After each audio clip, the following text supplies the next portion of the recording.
Okay, Friday, 17th of October 2025. So Adrian's daily vlog, sharing smart stuff men should know.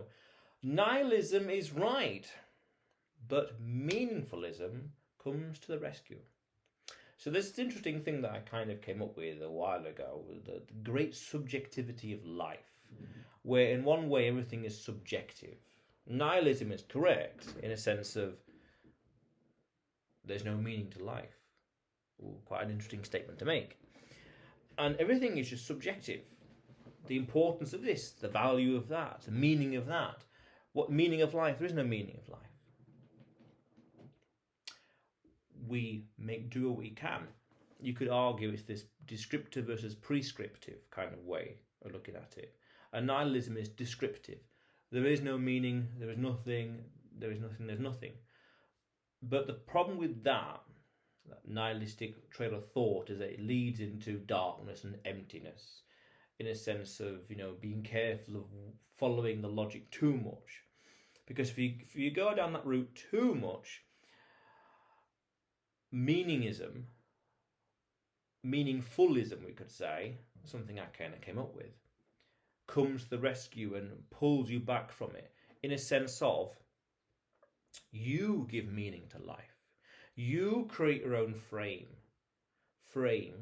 mental frame, framework, frame of reference, frame of values, and you feed it yourself with your own ideas, standards, expectations, values, you name it. You imbue everything with meaning by having and seeing the value in things. Why bother wake up in the morning? Why bother do this? Why bother do that? If everything is a frame of a frame of a frame, an extraction of an extraction of an extraction, what's the point even waking up? Totally logical. It's quite correct, you could argue. But meaningfulism gives you the answer, in a sense of what is that purpose? What is thy purpose in life? What do you want to achieve, create, do, build, have, you name it? What do you want to achieve in 5, 10, 20, 30, 40 years from now? That, well, in general, but also things that you do today that in, say, 10, 20, 30, 40 years from now, you look back at today and think, I'm very happy, I'm proud of myself, I did that. It comes from in here, and you could argue here. It's that poetic triforce, that poetic trinity, perhaps. Heart, mind, soul. As in, you derive your value of life, or doing stuff, watching this video, recording this video, you name it, from a emotional point of view, or soul and a human character point of view, or logical point of view, in some fashion, in a poetic way, but there's some reasoning behind it. Meaning isn't just hidden in the world, it's made by how you engage with it. What do you do with it? When you see things, how do you interpret it? How do you value it? How do you discard it? Start with what pulls you. Test it fast. Let feedback shape you. Build containers so you don't leak momentum. Keep your world designed for the actions you want.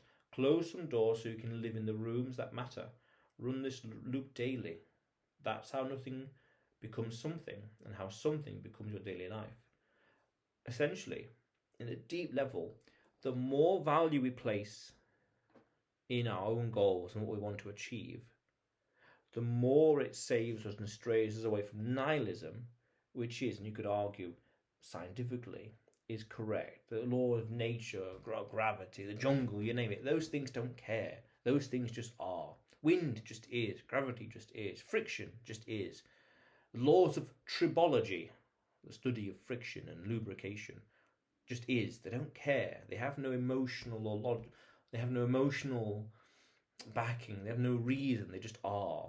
Same with gravity. It just is. It doesn't care how tall you are or how high you are. It just is. It's always the same.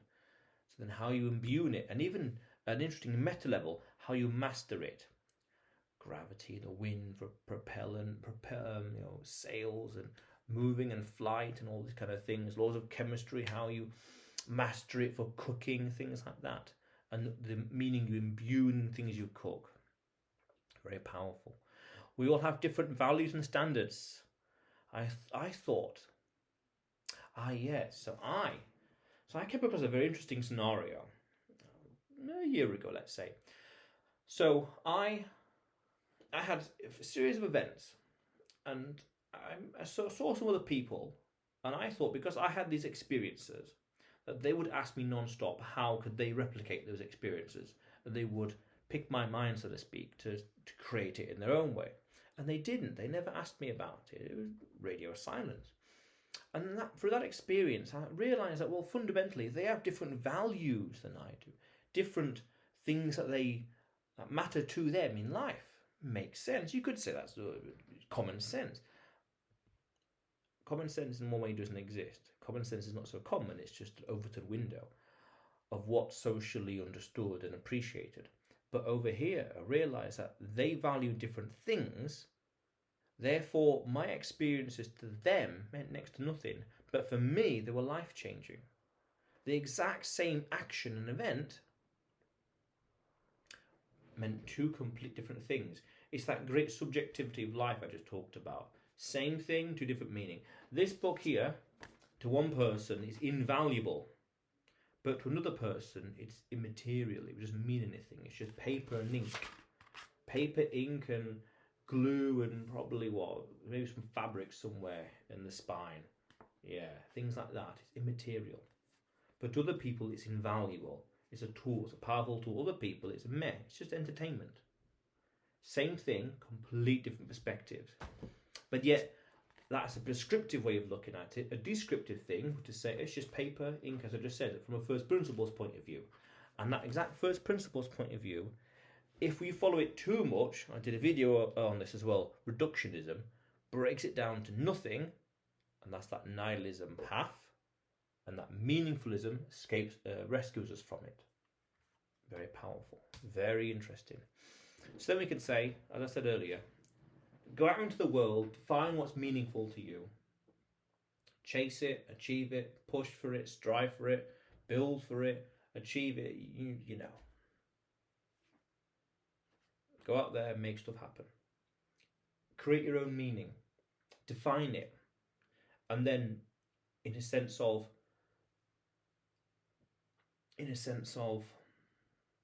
it gives you a full, high fidelity, 8K definition, high gradient, high contrast value life. And not just say a binary or a black and white life, but a high contrast, beautiful life. Full of wonder, but a damn meaningful life. That's what you want. You could argue in some way life is meant to be lived. Again, that's prescriptive, prescribing a meaning, but there is no meaning. It's what you imbue into it, or what you give to it. As a first principle, it's descriptive, there is no meaning. It just is, force of nature. Like consciousness is an emergent property. It came from all these different things combined together. What are you going to do with it? Because you could argue, even follow the math to say the chance of your existence is what, 1 trillion, whatever, something to 1. So therefore, what are you going to do with it? Opportunity. Opportunity to do something amazing and cool. Wow. The world is waiting. The world is waiting. But otherwise, Adrian's daily vlog, sharing smart stuff men should know. Subscribe for more, and you will see me tomorrow.